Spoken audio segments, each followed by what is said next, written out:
لیکن جب وہ صحابی رسول آ کر کے انہوں نے اپنی غربت کی شکایت کی تو اللہ کے نبی نے چندہ کرا کر کے ان کو صرف پیسہ نہیں دیا کہ لو پیسے لے جاؤ اپنی ضرورت پوری کر دو، بلکہ اللہ کے نبی نے انہیں پیسے سے پیسہ بنانا سکھایا۔ یہ چھوٹا سا واقعہ ہے لیکن اللہ کے نبی نے اس میں بزنس کے وہ ٹپس دیے ہیں جو بڑے بڑے بزنس کوچ بھی آپ کو نہیں بتا پائیں گے۔ اچھا یہ بتائیے کہ ہمارے ملک میں جتنے غریب ہیں اگر ان بیچاروں کو 5 کروڑ روپے دے دیے جائیں تو کیا ان کی غریبی دور ہو جائے گی؟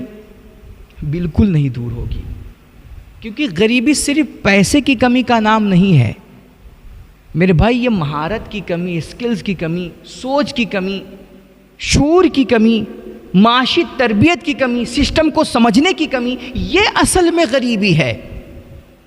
ورنہ صرف پیسے مل جانے سے اگر کوئی امیر ہوتا تو میرے خیال سے یہ جو لوٹری جیتنے والے لوگ ہیں نا، ان میں سے کوئی بھی غریب نہ بچتا۔ یہ گھنٹوں میں ایک رات میں بیچارے لاکھوں لاکھ کی لوٹری جیت لیتے ہیں۔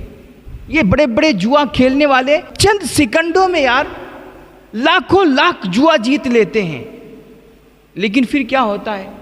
چند سالوں کے بعد یہ بیچارے پھر سے وہیں کھڑے ملتے ہیں جہاں پہلے ہوتے تھے، بلکہ اس سے بھی بدتر حالت میں ملتے ہیں، کیونکہ ان کے پاس پیسہ تو آ جاتا ہے، یہ چند گھنٹوں میں لاکھوں لاکھ کی لوٹری تو جیت لیتے ہیں، جوا تو جیت لیتے ہیں، ان کو کچھ رقم مل جاتی ہے لیکن شعور نہیں ملتا ہے، ان کے پاس اسکلز نہیں ہوتے ہیں، ان کے پاس قابلیت نہیں ہوتی، مارکیٹ کو سمجھنے کا شعور نہیں ہوتا ہے، اور یہ پیسے سے پیسہ بنانے کا گن نہیں جانتے، ہنر نہیں جانتے۔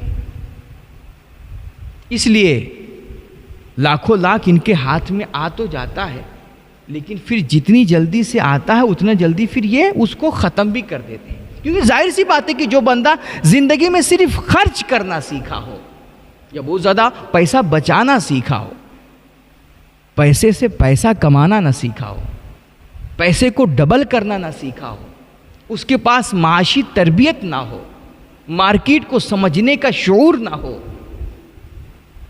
اور اپنے اندر کوئی اسکلز نہ ہو، صلاحیت نہ ہو، قابلیت نہ ہو، تو ظاہر سی بات ہے اس کو جب پیسہ ملے گا تو وہ کیا کرے گا؟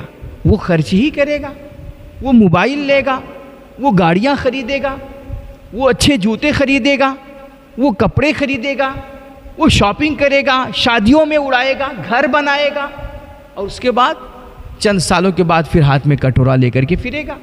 تو غریبی اصل میں صرف پیسوں کی کمی کا نام نہیں ہے بلکہ مہارت کی کمی، اسکلز کی کمی اور شعور کی کمی کا نام غریبی ہے۔ ہم اپنے لوگوں کو صرف پیسہ جمع کرنا سکھاتے ہیں، اور اسی لیے کوئی پھر جب پیسہ جمع کرنے پہ آتا ہے تو کوئی 2 نمبری کرتا ہے، کوئی چیٹنگ بازی کرتا ہے، کوئی آن لائن گیم کھیلتا ہے، اور کوئی گنڈا گردی کرتا ہے، اور کوئی چوری بدماشی کرتا ہے۔ تو آپ پیسہ جمع کرنا مت سکھائیے، اگر سکھانا ہے تو پیسہ کمانا سکھائیے، پیسے سے پیسہ بنانا سکھائیے، پیسے کو ڈبل کرنا سکھائیے۔ آپ دیکھیے ہمارے نبی علیہ الصلوۃ والتسلیم کی بارگاہ میں ایک صحابی رسول آئے، انہوں نے آ کر کے اپنی غربت کی شکایت کی، یا رسول اللہ میں بڑا غریب ہوں، گھر میں فاقہ چل رہا ہے، کھانے پینے کے لیے کچھ بھی نہیں ہے، بڑا پریشان حال ہوں، کچھ ہماری مدد کی جائے۔ اب اللہ کے نبی چاہتے تو صحابہ کرام کو حکم دیتے کہ چلو بھائی 10 20 50 کر کے سب لوگ چندہ اکٹھا کرو، پیسہ جمع کرو اور پھر ان کی مدد کر دو، ہو جاتی مدد، ان کو پیسے مل جاتے، ان کی ضرورت پوری ہو جاتی وقتی طور پر۔ لیکن جب وہ صحابی رسول آ کر کے انہوں نے اپنی غربت کی شکایت کی تو اللہ کے نبی نے چندہ کرا کر کے ان کو صرف پیسہ نہیں دیا کہ لو پیسے لے جاؤ اپنی ضرورت پوری کر دو، بلکہ اللہ کے نبی نے انہیں پیسے سے پیسہ بنانا سکھایا۔ یہ چھوٹا سا واقعہ ہے لیکن اللہ کے نبی نے اس میں بزنس کے وہ ٹپس دیے ہیں کہ جو بڑے بڑے بزنس کوچ بھی آپ کو نہیں بتا پائیں گے۔ کیا کمال کے اصول ہیں یار۔ انہوں نے کہا کہ یا رسول اللہ میرے پاس بڑی غریبی ہے، فاقہ چل رہا ہے، کھانے پینے کے لیے کچھ نہیں گھر میں، بڑی محتاجی ہے، اللہ کے نبی کیا کریں، کچھ مدد کیجئے۔ تو اللہ کے نبی نے فرمایا یہ بتاؤ تمہارے گھر میں کچھ ہے؟ انہوں نے عرض کیا یا رسول اللہ کچھ بھی نہیں۔ کہا سوچو کچھ تو ہوگا گھر میں۔ کہا یا رسول اللہ بس ایک پھٹی پرانی چادر ہے اور ایک مٹی کا پیالہ ہے صرف. کہا جاؤ اس کو اپنے گھر سے لے آؤ. اب وہ گئے, چادر لے کر کے آئے, مٹی کا پیالہ لے کر کے آئے. اللہ کے نبی نے تمام صحابہ کو مخاطب کر کے کہا بتاؤ یہ پیالہ اور چادر مجھ سے کون خریدے گا؟ بھئی پھٹی پرانی چادر ہے, ٹوٹا پھوٹا پیالہ ہے, کون خریدے, کتنے میں خریدے؟ لیکن چونکہ اللہ کے نبی بیچ رہے تھے اس لیے ایک صحابی اٹھونے نے کہا یا رسول اللہ میں 1 درہم میں ان دونوں چیزوں کو خرید سکتا ہوں. اللہ کے نبی نے فرمایا نہیں, کچھ اور قیمت لگاؤ اس کی. تو شاید وہی صحابی یا دوسرے صحابی نے کہا چلو ہم اس کو 2 درہم میں خریدیں گے. اللہ کے نبی نے وہ چادر اور پیالہ ان کو دیا اور ان سے 2 درہم لے کر کے یہ جو صحابی جو غربت کے مارے تھے ان کو 2 درہم دیتے ہوئے کہا 1 درہم سے جاؤ سب سے پہلے تم بچوں کے لیے کھانے کا انتظام کرو, راشن لو, روٹی خریدو اور جاؤ اپنے گھر والوں کو پہلے کھانا کھلاؤ, اور 1 درہم لے کر کے جاؤ اس سے کلہاڑی خرید کر کے لاؤ. وہ گئے اور کلہاڑی خرید کر کے لے آئے. اللہ کے نبی علیہ السلام نے اس کلہاڑی میں دستہ اپنے دستے مبارک سے لگایا اور پھر وہ کلہاڑی اس صحابی رسول کو تھماتے ہوئے آپ نے فرمایا کہ جاؤ جنگل میں جاؤ, اس سے لکڑیاں کاٹو, لکڑیاں کاٹ کر کے لوگوں میں لے جا کر کے بیچو, اور 1 مہینہ مجھے نظر مت آنا, صرف نماز روزہ کرو اور اس کے بعد یہاں سے فٹ سے نکل جاؤ, جا کر کے محنت کرو, لکڑیاں کاٹو اور لکڑیاں کاٹ کر کے لاؤ, اس کو مارکیٹ میں بیچو, 1 مہینہ مجھے نظر مت آنا. کہتے ہیں وہ صحابی رسول کلہاڑی لے کر کے گئے اور لگ گئے اپنے کاموں میں, جنگل میں جاتے, لکڑیاں کاٹتے, روزانہ لا کر کے اس کو مارکیٹ میں. 1 مہینے کے بعد وہ اللہ کے نبی کی بارگاہ میں حاضر ہوئے, بڑا مسکرا رہے تھے. اللہ کے نبی نے پوچھا کیا حال ہے, بڑے مسکرا رہے ہو؟ انہوں نے اپنی جیب میں ہاتھ ڈالے اور جیب سے 10 درہم نکال کر کے اللہ کے رسول کی بارگاہ میں رکھ دیے. کہا یا رسول اللہ یہ میری طرف سے اللہ کی راہ میں قبول کر دیجئے. اب سوچئے کہ وہ صحابی رسول جو پہلے اپنی غربت کی شکایت لے کر کے آئے تھے, مدد مانگنے کے لیے آئے تھے, جو پہلے مانگنے کے لیے آئے تھے, جب انہوں نے اپنا کاروبار شروع کیا, بزنس شروع کیا, لکڑیاں کاٹ کاٹ کر کے بیچے, تو اللہ نے اتنی برکتیں, اتنی خیر سے ان کو نوازا کہ جو پہلے مانگنے آئے تھے اب وہ 10 درہم اللہ کی راہ میں صدقہ کرنے لگے, خیرات کرنے لگے, وہ خرچ کرنے لگ گئے. یہ ہوتی ہے بزنس کی برکت. اور یہ چھوٹا سا واقعہ, اس میں دیکھو کتنے سارے اسباق ہیں, بزنس کے کتنے اصول ہیں. سب سے پہلے کہ زیرو سے ہیرو کیسے بنا جاتا ہے. کچھ نہیں تھا ان کے پاس, ایک پھٹی پرانی چادر, ایک ٹوٹا پھوٹا پیالہ, اس کو بیچ کر کے کیسے وہ زیرو سے, ایک دم زیرو سے اپنا اسٹارٹ اپ کیا اور آج وہ ہیرو بن گئے, وہ اچھے خاصے امیر بن گئے, وہ اللہ کی راہ میں صدقہ خیرات کرنے والے بن گئے. اور دوسرا یہ کہ فنڈ ریزنگ کیسے کی جاتی ہے, فنڈ بزنس کے لیے جمع کیسے کیا جاتا ہے, یہ اللہ کے نبی نے بتایا. کبھی کبھار کیا ہوتا ہے, کچھ لوگ کہتے ہیں کہ ہم بزنس تو کرنا چاہتے ہیں لیکن فنڈ نہیں ہو پاتا ہے, جبکہ ان کے پاس بہت ساری ایسی چیزیں ہوتی ہیں کہ اگر وہ چاہیں تو اس کو بیچ کر کے اس کے بدلے پیسے لے کر کے وہ اپنا کوئی بڑھیا کاروبار شروع کر سکتے ہیں.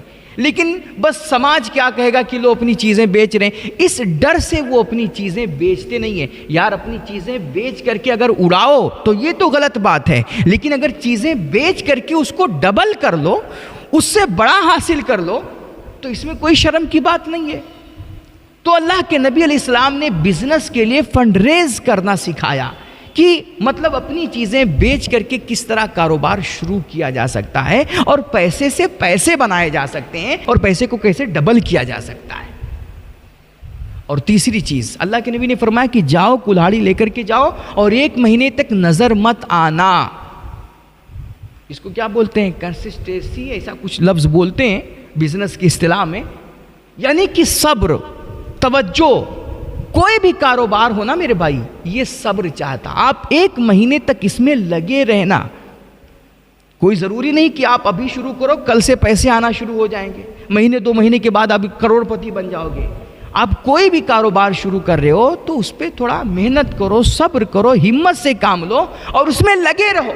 تھوڑا تھوڑا کرتے رہو گے, انشاءاللہ ایک نہ ایک دن اللہ رب العزت آپ کے بزنس کو پر لگائے گا اور آپ کو برکتوں سے نوازے گا. آپ کی بھی دکان چلے گی, آپ کا بھی کاروبار بڑھے گا. یہ نہیں کہ 4 مہینہ یہ کیا، اس میں کچھ سمجھ میں نہیں ہے، چلو اگلے 5ویں مہینے میں دوسرا کاروبار شروع کرتے ہیں، 4-6 مہینہ اس کو بھی کیا، پھر بند کر دیا، تیسرے میں لگے، پھر چوتھے میں لگے، اسی طرح ساری زندگی پٹری ہی بدلتے رہ گئے، کسی ایک جگہ پہ ہم مضبوطی کے ساتھ کھڑے ہی نہیں ہو پائے۔ تو جب تک صبر نہیں آئے گا، حوصلہ نہیں آئے گا، ہمت سے کام نہیں کرو گے، جب تک آپ کو کامیابی اتنی جلدی ہاتھ نہیں آئے گی۔ تو میں عرض کر رہا تھا کہ میرے بھائی صرف پیسہ جمع کر لینا اور پیسہ حاصل کر لینا یہ کمال نہیں ہے۔ وہ کسی نے کہا تھا کہ دھن کمانا اتنا مشکل نہیں ہوتا ہے جتنا دھن خرچ کرنا اور دھن سے دھن بنانا مشکل ہوتا ہے۔ یہ ہمارے یہاں جو جمعہ 8 دن کے سیٹھ لوگ ہوتے ہیں نا، ان کا یہی حال ہوتا ہے۔ ان کے ہاتھ میں اگر کچھ پیسے آ جائیں اور اچانک سے یہ کہیں امیر بن جائیں تو اب ان کو اپنی منزل آسمانوں میں نظر آنے لگتی ہے بیچاروں کو۔ تو اب یہ چاہتے کہ پوری دنیا جانے کہ میں بھی سیٹھ ہوں، میرے پاس بھی چند پیسے ہیں۔ اب اس کے لیے کیا کرتے ہیں؟ جیسے بھی کچھ روز پہلے کی بات ہے، اٹیا تھوک کی طرف کے ایک سیٹھ صاحب ہیں، ان کے پاس اچانک سے کچھ پیسے آ گئے اور وہ ہنگامی طور پہ سیٹھ بن گئے۔ تو کیا ہوا؟ پھر انہوں نے کہا کہ حضرت ہم ایک بہت بڑا جلسہ کرنا چاہتے ہیں، اور جتنے بھی مشہور مولانا ہیں، بڑے بڑے مولانا، ان سب کو بلائیے، اور جتنا بھی نذرانہ مانگیں گے ہم منہ مانگا نذرانہ ان کو دیں گے۔ ان سب کو بلائیے، ایک بہت بڑا جلسہ ہمیں کرنا ہے۔ مقصد کیا ہے جلسے کا؟ کچھ نہیں، صرف یہ دکھانا ہے کہ ہم جلسہ کرا رہے ہیں، ہمارے پاس اتنا پیسہ ہے، اور ہم دیکھو بڑے بڑے مشہور نامور مولانا کو اپنے خرچ پہ بلا رہے ہیں، دنیا کو پتہ چلے کہ سیٹھ صاحب نے اتنا بڑا جلسہ کرایا تھا۔ جبکہ اگر انہی سے کہہ دیا جائے کہ اتنے سارے پیسے اگر اللہ نے آپ کو دیے ہیں تو اس میں سے کچھ حصہ آپ کسی مدرسے میں لگا دیجئے، تعلیم اور ایجوکیشن میں لگا دیجئے، ایسا کام کیجئے کہ جس سے انسانیت فائدہ اٹھائے۔ ہمارے مدرسے کو کتنی ضرورت ہے، آج ہمارے پاس جگہ نہیں ہے بچوں کو بٹھانے کے لیے، کلاس لگوانے کے لیے کلاس رومز نہیں ہیں، اتنی مشکل سے کسی طرح ہم لوگ کر کے کام چلا رہے ہیں۔ لیکن وہ سیٹھ صاحب اگر کہہ دیا جائے کہ اس میں دے دو، تب نہیں ہو پائے گا، کیونکہ وہ اس کا پرچار نہیں ہوگا اتنا نا۔ ہم تو یہ کہتے ہیں کہ آپ ہماری ایک کمرہ بنوا دیجئے، ایک بلڈنگ بنوا دیجئے، ہم اس پہ موٹے جلی حرفوں میں آپ کے نام سے پتھر لگوائیں گے، اور قیامت تک دنیا اس کو پڑھتی رہے گی۔ جب تک وہ بلڈنگ سلامت رہے گی آپ کا نام زندہ رہے گا انشاءاللہ، اور اپنی نسلوں کو بتا کے جائیں گے فلانے سیٹھ صاحب بنوائے ہیں۔ ہاں شادی کی بات آئے گی تو خوب فضول خرچیاں، دنیا بھر کی لائٹنگ، دنیا بھر کے خرافات، جہاں 2 قسم کے کھانوں سے کام چل سکتا ہے وہاں 10 قسم کی ڈشیں پکیں گی، اور پیسے پانی کی طرح بہائے جاتے ہیں۔ میرے بھائی تسلا بھر بھر کے پیسے لٹائے جاتے ہیں۔ ابھی دیکھو کچھ دن پہلے ایک خبر چلی نہیں کہ ایک داڑھی ٹوپی والا انسان کی 1 کروڑ کتنا کچھ لاکھ روپے جہیز میں دیے، BMW گاڑی دی، اور جتنے بھی باراتی تھے سب کو میرے خیال سے اس نے گاڑیاں، سونے کے چین اور نہ جانے کیا کیا دیا۔ کتنی فضول خرچی! یہ کس لیے کیا اس نے؟ اسی لیے تاکہ دنیا کو پتا چلے کہ میں سیٹھ ہوں، میرے پاس پیسہ ہے۔ تو اس طرح جب انسان اچانک ہنگامی طور پہ سیٹھ بنتا، اس کے پاس پیسے آتے نا، تو پھر اس طرح کی وہ دولتوں کی ناقدری کرتا ہے، اللہ کی دی ہوئی نعمت کو، اس کے فضل کو، اور اس طرح پیسوں کو وہ خرافات میں لگاتا ہے۔ تو پیسہ کمانا مشکل نہیں ہے، پیسہ تو ہنگامی طور پر کسی کو بھی مل سکتا ہے، کسی کے پاس بھی آ سکتا ہے، کوئی بھی کما سکتا ہے۔ میرے بھائی پیسہ کہاں پہ خرچ کرنا ہے، اس کو صحیح طور پہ لگانا کہاں ہے، مارکیٹ کو سمجھ کر کے انویسٹ کہاں کرنا ہے، اور پیسے سے پیسہ کیسے بنانا ہے، یہ شعور حاصل کر لینا انسان کا اصل کمال ہوتا ہے، اور یہ غربت کی اصل کاٹ ہے۔ تو اگر اپنی غریبی دور کرنا چاہتے ہیں تو صرف پیسہ حاصل کرنا، پیسہ جمع کرنا مت سیکھیے، بلکہ پیسے سے پیسہ بنانا سیکھیے، پیسہ کمانا سیکھیے۔ اس کے لیے اسکل سیکھیے، ہنر سیکھیے، گن سیکھیے، اپنے اندر صلاحیت اور قابلیت پیدا کیجیے۔ اللہ ہم سب کو خوب خیر سے نوازے، دنیا آخرت کی بھلائیاں اور خوشحالیاں اور سعادتیں نصیب فرمائے۔ ان باتوں پہ سب سے پہلے مجھے فراف حضرات کو عمل کی توفیق رفیق عطا فرمائے۔ وآخر دعوانا ان الحمدللہ رب العالمین۔ السلام علیکم۔